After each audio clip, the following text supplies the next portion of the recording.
I've flown into Malaga to drive the new Mercedes-AMG C63 E-Performance. It's a very controversial car because it's a 4-cylinder hybrid instead of a V8. Now in this video I'm going to tell you everything you need to know about this car, show you around the exterior, the interior, take it for a drive on the road, on the racetrack. I'm going to launch it to see how quick it is from 0 to 60 miles an hour and over the standing quarter mile. The only thing to do now is decide which colour to test drive. The black one, the silver one, or maybe a blue estate over there. Decisions. Buy, sell, car wow. Here we are then, an exciting moment starting up the new Mercedes-AMG C63 S E-Performance. Put on the brake, hit the starter, and that's what I'm greeted by. No V8 bursting into life. Okay, this is unusual, this is a brave new world. I'm actually going to go into electric mode. This thing has a 6 kilowatt hour battery pack and it's supposed to be good for driving in electric power alone at up to 12 or 13 kilometers. I've got 93% of the battery. I'm going to see how far I can drive on electric power alone. Seems weird, but let's do it because never done this in a C63 before. So Mercedes has obviously organised a separate location for the cars and I'm not sure where I'm supposed to go. Maybe I'm sorry. Can you say that again, please? Oh, I don't want you chiming up the whole time. They haven't fixed that yet. The system doesn't know when... I'm not sure which time zone you mean. Yeah, so that's one thing that hasn't changed with the new C63. Do you know what? Just driving around in electric only mode when you're going at slow speeds just seems absolutely fine. Now we're heading out onto the motorway. I'm going to pick up speed. Will it still stay in electric mode? Oh my gosh, the pickup. That's all right. That's just like a normal electric car. I'm actually impressed. I think, you know, if you're just like nipping to the shops or something like that and you've got this car and you don't want to heat cycle the engine, you're just going to run it on electric only mode while you're just nipping about doing your errands. Anyway, let's see how much battery I've got left because I've done 8 kilometers. 29%. What's it going to do when it runs out of electricity? I imagine obviously the petrol motor is going to take over. Look, here we go. Electric program currently unavailable. So it's switched off electric program. But I'm still in electric mode because look, the engine hasn't started up yet. So let's see how far we can go. It switched me into comfort mode. That battery must be depleting now. Let's have another look. 24%. Do you know what? I think we might actually beat that suggested range. Don't kick in, engine. Do not kick in.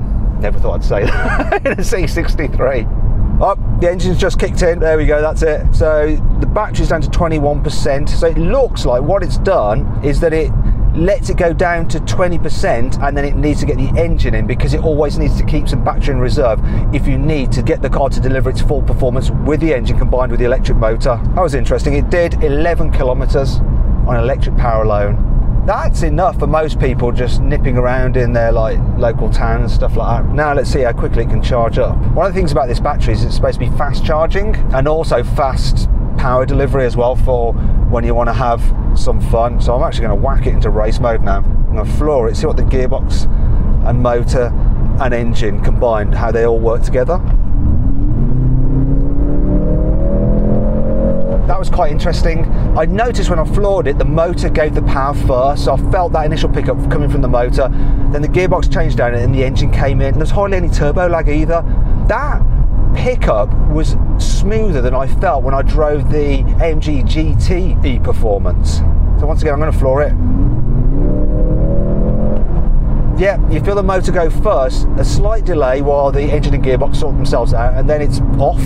But the engine, it comes on strong pretty quick. You can't believe really it's a 2-litre 4-cylinder. There is a lot going on though, there is a lot going on. Thing is, do I reckon the sensation you get from it when you floor it is better than when you floored the old V8. Do you know what, I'm going to have to do a bit more driving to be sure about it. Right, let's see where we are with the old battery charge. So, already 55% full. It does charge quickly.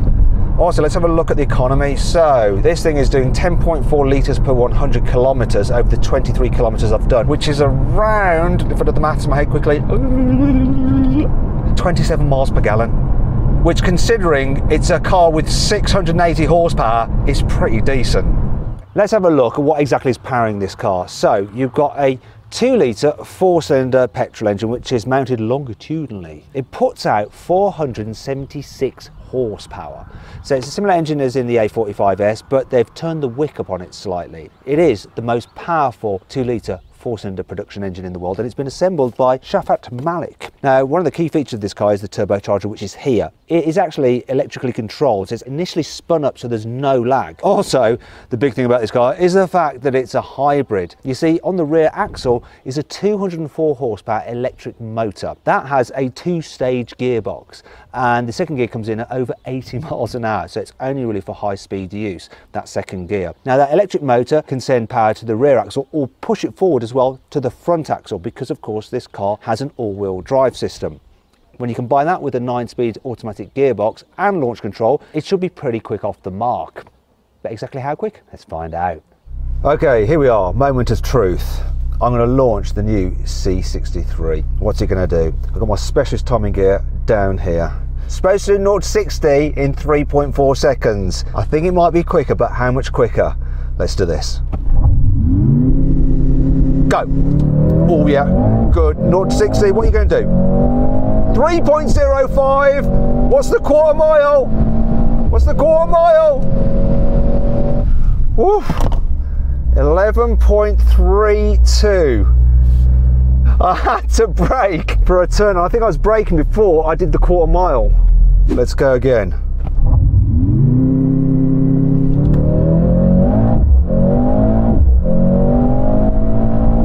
.04. Come on, give me that quarter mile time.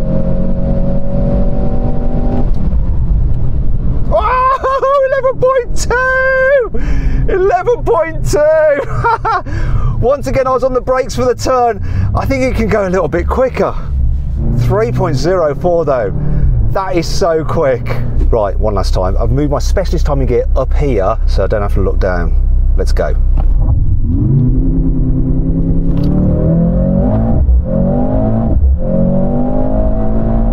3.03.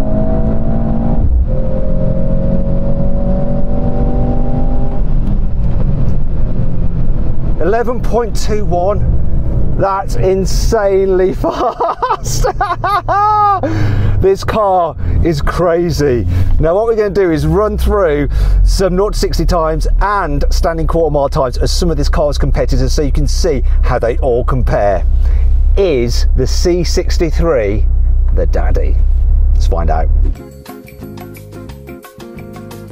All that performance is worth nothing if the car doesn't have the chassis to make the most of it. Now AMG has fitted upgraded brakes to the C63S, and you can have the calipers painted red. If you want, you can upgrade to carbon ceramic brakes as well, then you get some gold calipers.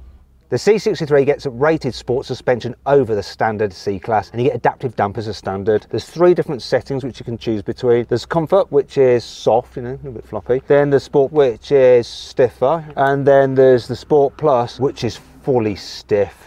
You also get an electronically controlled rear differential as standard. So that can send power to the outer wheel with the most grip for better corner exiting traction. Also, it's good for leaving skid marks, but the good kind. There's lots of different drive modes. So I've already shown you electric only mode. And of course there's Comfort, Sport, Sport Plus, and then Race. And look at this, if I go all the way back, there's a B mode, which actually holds the battery at your chosen state of charge. And if I press that button in, you can also alter the amount of regen braking, so you can have it off so the car basically freewheels. Put it on so it's like the engine braking that you get from a normal internal combustion engine car when you lift off the throttle. Then you can go to stage 2, which is a bit more aggressive regen braking, and finally the most aggressive, which Mercedes claim is 1-pedal drive. But is it really? No, it's not. I need to brake. I need to brake. I had to use the actual brake. That's 2 pedals. But what upgrades has AMG done to the design of the C-Class for this C63? So it's got the AMG grille with the vertical slats. It's obviously more aggressive even than the C43. Huge air intakes down here, and slats in the grille can shut for improved aero if you're just cruising. You have a big Mercedes badge there, but also the AMG badge up on there. A power dome in the bonnet with real vents. Who knew? Unfortunately, here at the side, there are some fake vents. But I'm going to forgive the car because it does look pretty aggressive. One of the reasons for that is that it's actually about 76mm wider at the front. Flared wheel arches. Filled with some nice alloy wheels. Standard you get 19s, but you can upgrade to 20s. Another thing you should know is that the front of the car is about 50mm longer than the standard C-Class to accommodate that hybrid system. You also get side skirts here, which are an upgraded carbon fibre on this particular car, and you get upgraded carbon fibre on the door mirrors. I like the paint as well. This matte paint, yeah, I'd probably go for this. At the back, you've got a boot lip spoiler. This one's in carbon fibre. Speaking of which, the diffuser here is in carbon fibre as well. Not sure how much that diffuses. Then you've got the AMG quad tailpipes, which are a bit fake because actually there's just one exhaust in there, and there's a deeper rear bumper than on the standard C-Class. Plus, of course, you get the AMG badging there and C63S in red to signify it's an E-performance model. I like the look of this car, but how about you? Vote in the pinned comment. Do you prefer the look of this or the BMW M3? Here on the inside, the major changes with the C63 are these lovely AMG sport seats. Look at this. They have these little venti bits there. Kind of remind me of the sport seats that a rival German manufacturer put on its performance saloon. Still, they are very body hugging and they hold you in place nicely. Very good, very nice. Very good, very nice. Where did that come from? Anyway, the C63 also gets this carbon fibre on the dash rather than black piano plastic, and you have an AMG sports steering wheel with Alcantara on it as well, and nice metallic shift pedals. Then there are the two buttons here which control your different driving modes. Whoa, easy, down boy, down boy. That's the thing about hybrids, you never know if they're off or on. It was definitely on, and I'm going to turn it back on again because I want to light these buttons up. So confusing. Anyway, and then you have this other dial here which can cycle through different things such as the AMG dynamics, the noise from the sound system and the engine, because it's all got fakery sounds. Then you've got your suspension settings and other bits and pieces like that. That's basically it really. In the back it's pretty much the same as a normal C-Class, so there's a decent amount of room, but you do get some AMG trim on the seats. Look at that. Sporty. Obviously the boot capacity will be the same as the C43, right? 455 litres, which is slightly less than a BMW M3 X-Drive, which has 480 litres of space. What's going on here? Oh no, there seems to be a hump in the floor, which is eating into space. That's because you have the electric motor and the battery pack underneath there. Oh no, that's really got me worried about something. Hopefully there isn't the same problem with the estate version, because this is supposed to be all about practicality. Come on. Oh no, look at it, yeah. They've raised up the boot floor and there's the hump again. Wait a minute, what's this? It looks like a luggage tag made out of carbon fibre from the Artura launch. Some journalist left this. Who is it? It's Matt Saunders. He works for Autocar. Hi Matt, I'm stealing your lovely carbon fibre luggage tag. I'm going to scrub out the Saunders and the extra unnecessary T. It's mine. Now then, it's time for the carwow 5 annoying things about this car. There is no getting away from the fact that a 4-cylinder does not sound as good as an 8-cylinder. I'm going to rev this car up. Also, I'm not sure if you can notice, there's some electronic noises added to the sound through the speakers. I can turn that off, or down at least, by pressing this button, and then it sounds like that. I'm going to put it back on, see if you can notice the difference. It's all a bit weird. I'd much rather listen to a V8 rev. Because of all the hybrid tech, this is a heavy car. It weighs in at 2.1 tonnes. Now here's a quick comparison of that weight compared to its competitors and the old C63. Yeah, it's a bit of a fatty. Depending on which drive mode you're in, you get different power output from the electric motor. So if you're in comfort mode, it's only delivering 25% of its 204 horsepower, so you're not running in the full 680 horsepower. When you're in sport mode, you have 65% of the motor's power. When you go into Sport Plus, you have 80%, and it's the same when you're in race mode, though the engine is constantly recharging the battery, so you've always got power when you need it. However, regardless of which mode you're in, if you floor the throttle, there's a kick down switch which will always give you the 204 horsepower from the electric motor, so the full 680 horsepower. However, if you're to drive this car up a steep hill constantly and flooring the throttle, eventually you'll work your way through that battery, and while the engine will then start to charge it, so there's always a minimum amount of charge, some of the power from the engine will be diverted to charge up the battery, which can't be put through the wheels, so you won't be having a full 680 horsepower going through the wheels. You'll be back down to 476 horsepower from that petrol engine, or something there or thereabouts. Oh, it's confusing. Speaking of which, while this car may have 680 horsepower, it's limited to 155 miles an hour, unless you pay AMG Extra for the AMG driver's pack, and then it'll do 174 miles an hour. However, that's still 6 miles an hour less than a BMW M3 competition can do. And that brings you on to the price. You see, because of all the hybrid tech on this car, it's going to be rather expensive. You're talking around £90,000. However, it's not all bad. Here's 5 cool things about the AMG C63S.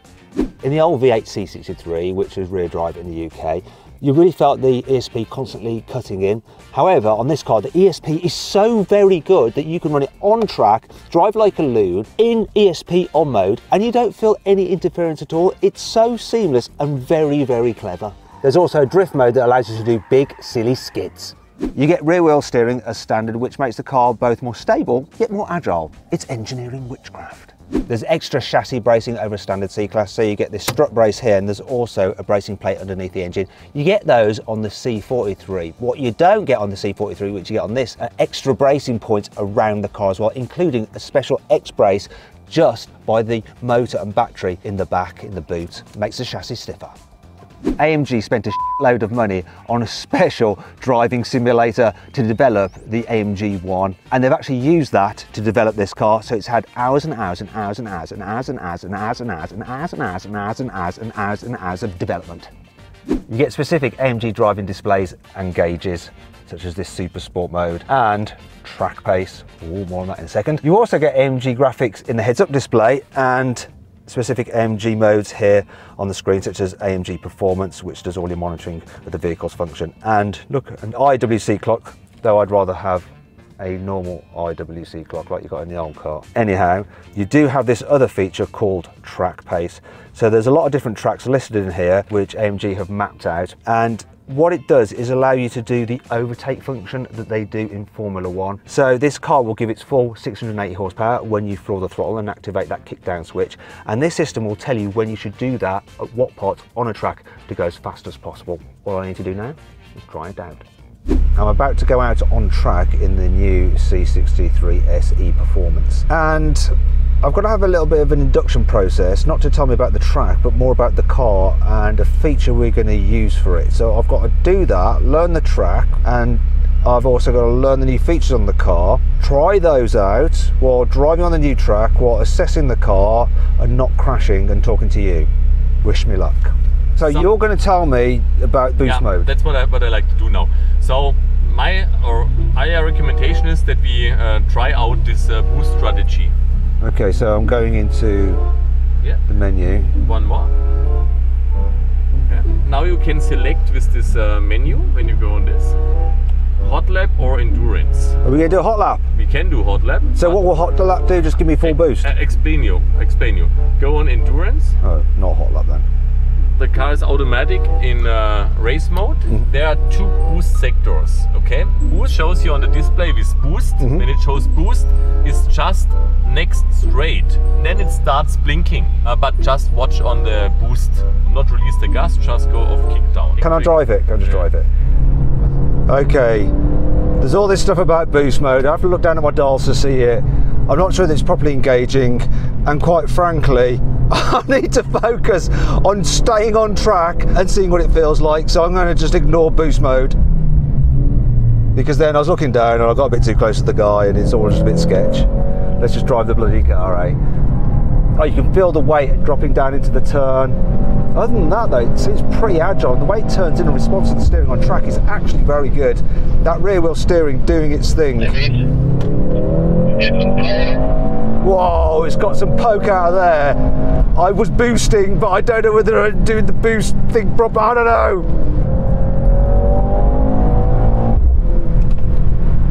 Yeah, just into there. The rear axle steering is so good. You can get the car rotating.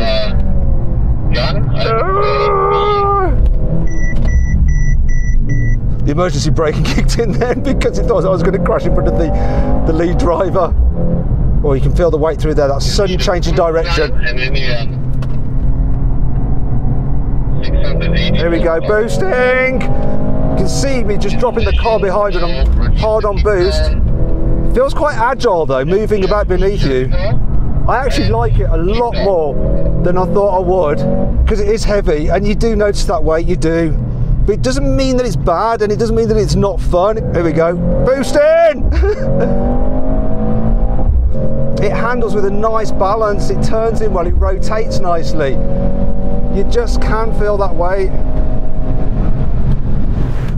Right, now if the German man on the radio will quit chatting, I might be able to give a quick summary of it on track. Shut up! I'm not supposed to do this, but I'm going to turn him off. There we go. So, on track, you can feel this car's weight, but it doesn't mean it's not fun. It tells you what it's doing. You can really get it rotating into bends. It's very responsive to the steering. It's also responsive to the throttle. Yeah, I'm not in big slides or anything like that, but when you start to oversteer a little bit like, and you want to just level the car out, just get on the throttle and you'll get that traction again. I'm sure if you then jab the throttle really hard, you can send it sideways. It seems like a playful car that they've built that into it. I would like more time behind the wheel on the track to really get to explore some more of its limits, but so far I am impressed, but there is no getting away from the fact. I almost went off the track there, too busy chatting. I think I'll turn this back on. Anyway, I am impressed. You might have been looking at my dials going, it said boost on screen, it said boost on screen, but what I was told was that it would say boost very, very big on screen, flashing for when I was supposed to do the boost, but I never saw that. This is what it should look like. I didn't see that. Or maybe I was just too busy concentrating on going around the track without falling off it. I don't know. Do you know what? There's one thing I haven't done with this car yet, and that's drive it on a twisty road. Well, look what I have in front of me. This road is amazing. And as the sun is setting, I'm going to try this car out really where it matters most. And I have to say, here, it's really impressive. I've got the gearbox in manual mode, and there's no kind of confusion between the electric motor or the petrol engine or the gearbox now. All I'm getting... Hello there. Is a suicidal goat. Fortunately, the brakes on this car are really good. And so too is the way this system works to just propel you out of corners. The pickup on the engine with that electrified turbocharger, the torque fill and the assistance of the electric motor, this puts its power down so well. And of course you've got that four-wheel drive traction. It really is a quick car. I could cover ground in this faster than I could the old C63, no doubt about it at all. Question is though, would I be having more fun? In some ways, I think I would. First of all, I have to think about managing the power a bit more because it'd just be rear wheel drive. Then there's the fact that that V8 engine is just so glorious. The noise it makes, the way it pulls. Yeah, I do like this hybrid system and I think it's impressive, and it is ultimately quicker, but it just doesn't have the emotion of the V8. So then, overall, I have to say what AMG's engineers have done with this car is pretty amazing. However, I feel that they built a car they had to build because of regulations, you know, a little bit like Formula One. Whereas it's not quite the car that they would have built if they had the choice and there were no regulations. And with that in mind, if I was in the market for this, because of the price point, I'd probably get myself an E63S AMG instead. But move quickly because soon that will be a hybrid too. I hope you'll enjoy the video. If you did, give it a like. Click on those windows there for some more videos, and on that box there to go to carwow to sell your car. It is the easy way to sell your car.